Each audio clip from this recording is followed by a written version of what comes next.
so test everything to see if it's true. Make sure you go to the word, the Berean, make sure that it's true. So in the book of Thessalonians, I believe it's 2 Thessalonians 2:15, around that, God talks about how the beast will set himself up in the temple of God. Now, I don't read, the book of Ezekiel all the time, but I just happened to turn to Ezekiel 6, and now I'm reading into 7. And starting at verse 21, it says, and he's speaking about the children of Israel, about tearing down their idols and, them thinking that their gold and silver is going to save them in the last days. And then it goes into 21, and I shall give it for a prey into the hands of strangers, talking about the temple of God, which is us, and to the wrong of the earth for a spoil, and they shall profane it, profaning, the temple of God. And I shall turn my face from them, and they shall profane my secret place, for a destroyer shall enter it and profane it, which is exactly what 2 Thessalonians is talking about. Like, these destroyers are the Antichrist, all right? And so people keep, looking outside themselves. Oh, Barack Obama is the Antichrist. Oh, Biden's the Antichrist. No, God sends people that are like manifestations of what is happening in the spiritual world.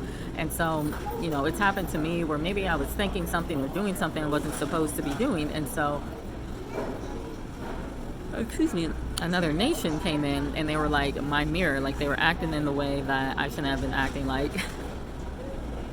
I'm embarrassed to say. I heard a Biggie Small song or something, and I flicked off the air. Like, it was so stupid. And then yesterday, this girl, she really is like tormented by demons, but she flicked me off yesterday for no reason. And I was like, okay, I feel like the reason why that happened is because I flicked off, all of humanity through this Biggie Small song, and I shouldn't have done that. So yeah, this is what Biden is, what Barack Obama is. The Antichrist spirit is very heavy on the world right now, and so we get a person like Biden in office who's definitely of the devil. It's crazy. So continuing says, make a chain, for the land has been filled with crimes of blood, and the city has been filled with violence. And I shall bring the evil ones of the nations and shall possess their houses, and I shall cause the pride of the strong to cease, and their set apart places shall be profaned. See, I even said that. I didn't even know it was going to say that part about the nations, but it just said that. So to me, that's confirmation. Destruction shall come, and they shall seek peace, but there's none. Calamity upon calamity shall come, and report shall be upon report, and they shall seek a vision from the prophet. But the teaching has perished from the priests, and the counsel from the elders. Let the sovereign mourn, and let the prince put on despair, and let the hands of the common people tremble. And I shall deal with them according to their way, and judge them with their own right rulings, and they shall know that I am Yah. So, yeah, that's another thing.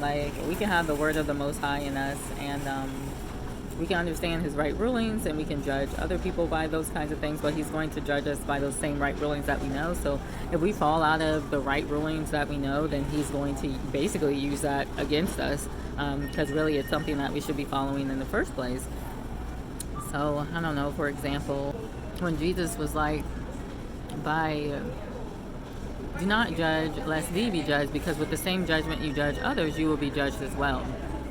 And so you have to really make sure that you are in line with the same judgments that you're using, because really that verse is about hypocritical judgment. It's not about do not judge at all, because, in John 7:24 and in the book of Leviticus, it talks about judging other people righteously. Like Leviticus, I want to say it might be either 15:19 or 19:15, it says, you shall judge your neighbor in righteousness. And in John 7:24, it says, don't judge by appearance, but judge righteous judgment.